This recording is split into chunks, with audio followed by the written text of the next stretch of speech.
Today's daily insight is about sleep. Yes, sleep. So you might be asking, isn't this playlist supposed to be about HVAC and refrigeration?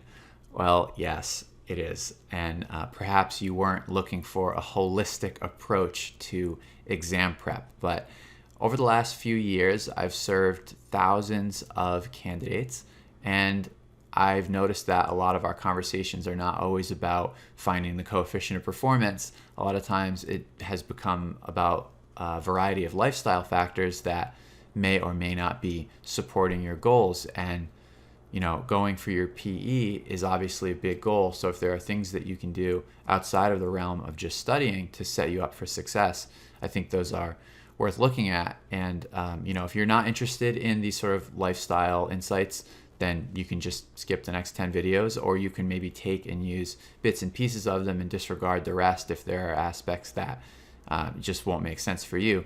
But, if you have big goals, including the PE and things beyond that, then you may want to watch with an open mind.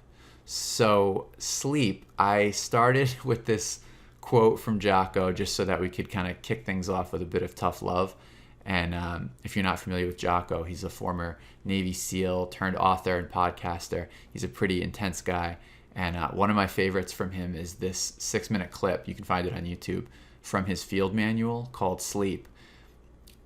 And it makes me laugh. But anyway, this quote, he says, "I'm not saying 4:30 is for everyone, but if you're sleeping until 10 every day, get used to losing." So let's just rip off the Band-Aid. What we're talking about here is getting up earlier. So Jocko gets up at 4:30. He's one of those crazy mutants that requires only 5 hours of sleep. I'm not like that. So I think that's a bit extreme for me. But perhaps 5:30 or 6 wouldn't be crazy. In my personal experience, for most of my life, I was not a morning person. And it was just kind of a story that I had. I'm not a morning person. I don't like getting up early. I want as much sleep as possible. I'm going to wait till the very last second to get up, maybe even snooze multiple times. So, that's my history.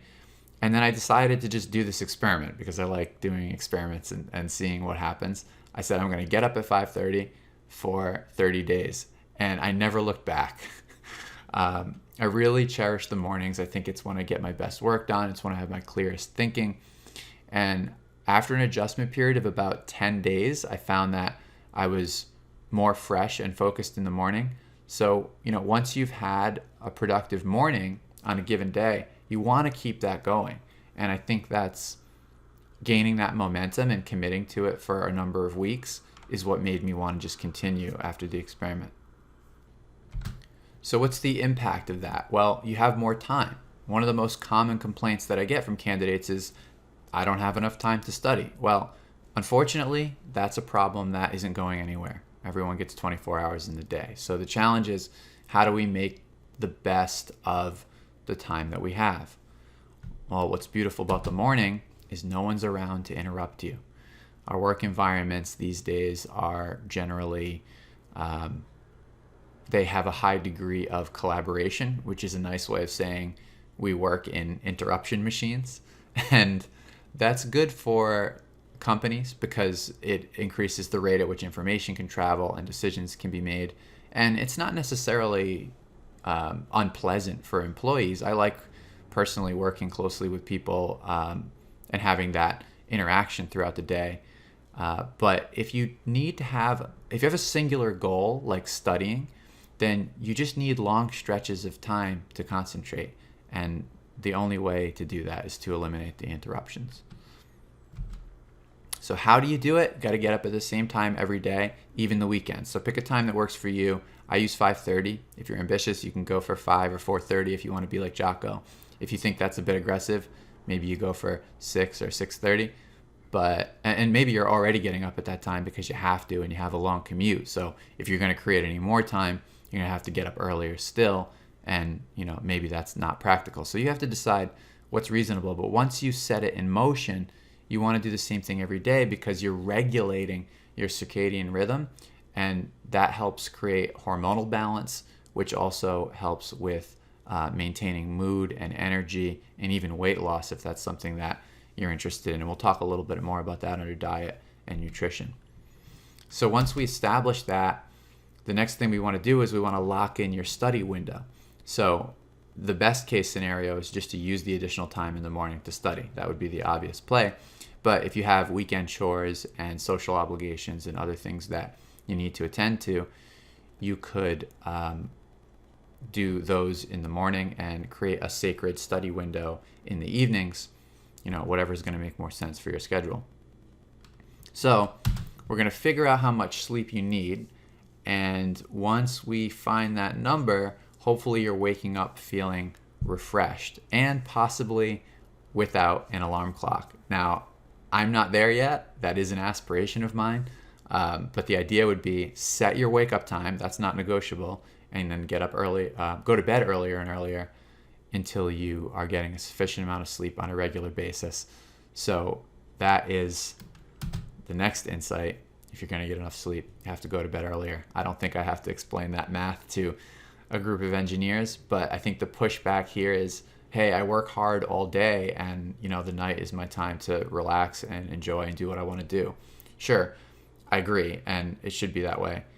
But at the same time, I've noticed in my life, the things that I'm doing at 9, 10, 11 o'clock at night are probably not the most productive in general and not the most enjoyable either, because the stress of the day is accumulated. I'm not thinking that clearly. And another thing is I kind of look at people that I admire, and you can do the same, that are successful in areas that your ambitions are pointing to. How are they doing things? Are they night owls? How many of 10 or 20 people that you look up to are going to bed early and getting up early and getting after it? That might be an interesting thing to consider. So another way to help you go to bed at night is to get off the screens. And this is another tough one for me. I think, it's unnatural. In the old days, people probably just went to bed after it got dark because we didn't have artificial light. And then when the sun came up, we got up, started our day. And that was a pretty natural way of living. But now we have technology, and that's a wonderful thing because it allows us to be productive when it's dark. But our modern culture expects us to be on our screens, right? I'm going to respond to text messages, and I'm going to be looking at email. Basically, this idea of just being on all the time, which has knock-on impacts on stress, and that's another thing we'll talk about separately. But the broader implication here is that we would be better served by having mellow evenings with warm, dim light, maybe reading a book, settling down, winding down, and getting to sleep on time. It's just going to be better overall for our circadian rhythm. So if we can get off the screens 2 hours before bed, that would be ideal. If we need a bit more time, maybe an hour before bed, but no closer than that. And the last piece is to make your room dark, cool, and silent. That's the set and setting that we want for sleeping. And I guess one last takeaway would be to imagine if you made this change or you tried this experiment and you had some level of success and it became permanent in your life, and that allowed you to get the time and energy that you need to study for and pass the PE exam. What would happen if you kept that habit after? What other doors would open up for you? What other opportunities would appear in your future from this change? And I don't think the goal has to be 100% perfection, right? The goal is just improvement, a step in the right direction, creating a new habit and being consistent with it. So if some of these suggestions are helpful, great. If some of them don't work for you, then feel free to take the ones that do and leave the rest. And that's today's daily insight on sleep.